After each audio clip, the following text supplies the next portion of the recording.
Hello everyone. आज हम सुनने जा रहे हैं कहानी मूर्ख डेनिस और छिपा खजाना।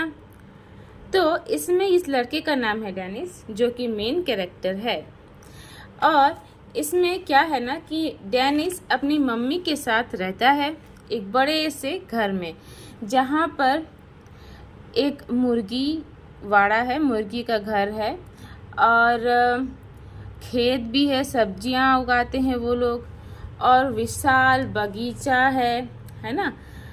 और बहुत बड़ा सा घर है जिसमें ये दोनों एक साथ रहते हैं। तो उसकी मम्मी को एक दिन बाजार जाना था, तो वो डेनिस को कहती है कि देखो, मुर्गी यहाँ अंडों पर बैठी हुई है अपने इस घर में, तो उसे वहीं रहने देना, वो अंडों को सेक रही है ताकि उसमें से चूजे निकले।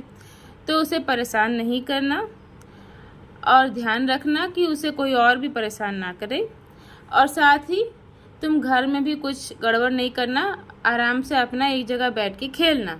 तो डेनिस कहता है ठीक है मम्मी, आप चिंता ना करें, आप जाएं, मैं सारा कुछ संभाल लूँगा।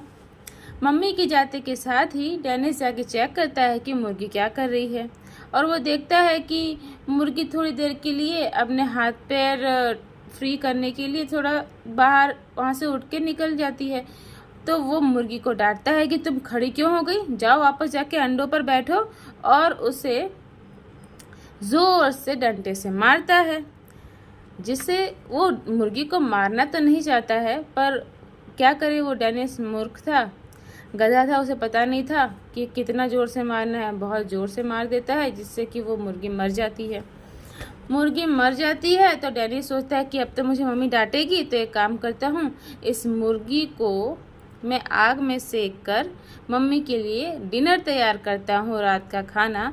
अगर मम्मी रात का खाना बना हुआ सामने दिखेगी तो वो मुझ पर गुस्साएगी नहीं और खुश हो जाएगी कि मैंने कुछ अच्छा काम किया है। फिर वो सोचता है कि साथ ही साथ क्यों ना मैं थोड़ा साथ में जूस ले आऊँ। वो जूस जिस बैरल में था वहाँ से जूस भर रहा है, तो साथ में वो भी मैं रख दूंगा, तो मम्मी और खुश हो जाएगी। इसके बाद क्या होता है ना कि उसे अचानक से कुछ आवाज़ सुनाई देती है, तो वो तुरंत दौड़ कर जाता है देखने के लिए कि क्या आवाज़ है। तो उसे पता चलता है कि वो जो मुर्गी सीखने के लिए उसने रखी हुई थी चिकन, तो उसे एक बिल्ली मुंह में दबाई जा रही थी, और वो ये रहा, और वो उसे भगाता है कि मुझे मेरी चिकन दो, मैं उसे खाऊंगा मेरी मम्मी के साथ, तुम ये क्यों लेके जा रही हो। बेलन लेके बिल्ली को दौड़ाता है और बिल्ली को मारता है, और बिल्ली यहाँ भागते हुए दिखाई दे रही है, और सारा घर का सामान इधर उधर गिर रहा है, टूट रहा है, फूट रहा है, और ये बिल्ली को भगाने में व्यस्त है। पूरा घर तहस नहस कर देता है बिल्ली को भगाने के चक्कर में। बिल्ली अपने मुंह से ये मुर्गी सिकी हुई छोड़ तो देती है, पर घर पूरा तहस नहस हो जाता है। उसके बाद क्या होता है ना कि जब वो पानी यहाँ से जूस भर रहा था, वो ऐसे ही खुला छोड़ के चले जाता है, भरता हुआ ऐसे आधा में रुक के चले जाता है, जिससे कि सारा जूस घर में बह जाता है और पूरा पानी पानी हो जाता है घर में, पूरा जूस गीला हो जाता है घर। तो फिर वो सोचता है कि अब इतना साफ कैसे करूँ मैं, ये सारा गीला गीला कैसे हटाऊँ, कैसे सूखा करूँ।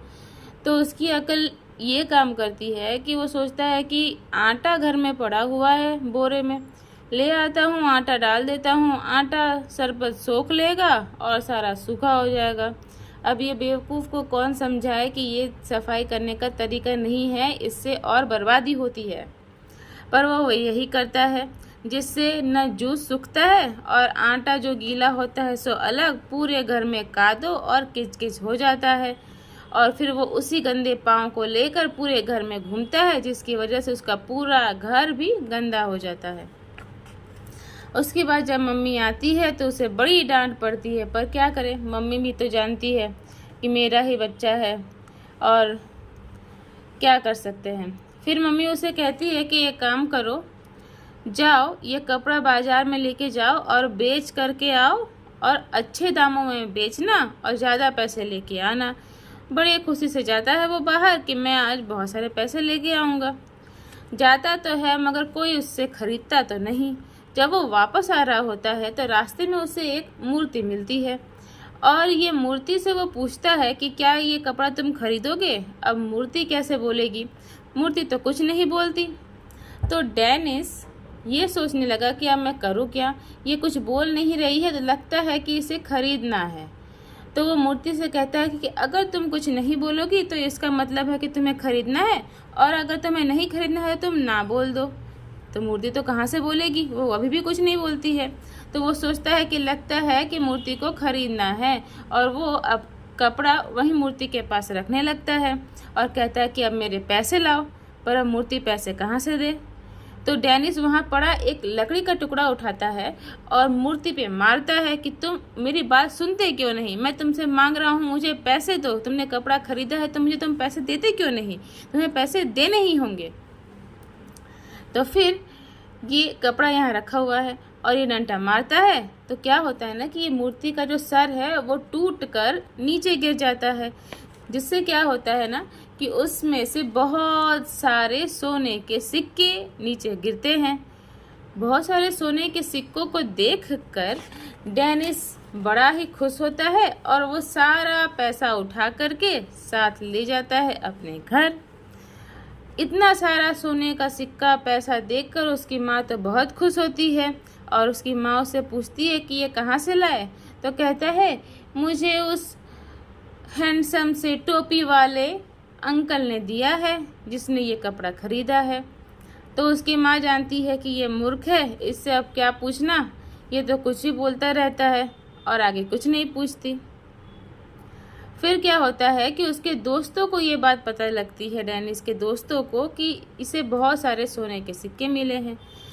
और ये बात धीरे धीरे जज अदालत तक पहुंच जाती है और जज डेनिस को बुलाते हैं कोर्ट में कि तुम्हें ये पैसे इतने सारे कहाँ से मिले हैं। तो डेनिस कहता है कि मुझे कपड़े बेचे और उस अंकल ने मुझे दिए हैं। तो इस तरह से ये बात पहुंच गई न्यायाधीश के पास, जज के पास, और जज ने जब इससे पूछा तो इसने सारे के सारे मूर्खता वाले उत्तर दिए, जिससे ये तीनों न्यायाधीश जज समझ गए कि ये बच्चा कुछ भी बोलता है, तो इससे अब और क्या ही पूछ सकते हैं। तो उसे डेनिस को वो जाने देते हैं। इसी के साथ ये कहानी पूरी हुई, मूर्ख डेनिस और छिपा खजाना। यदि आपको और कोई भी कहानी सुननी है तो आप कमेंट में मुझे लिखकर बता सकते हैं, और ये कहानी आपको कैसी लगी ये आप ज़रूर मुझे बताइएगा।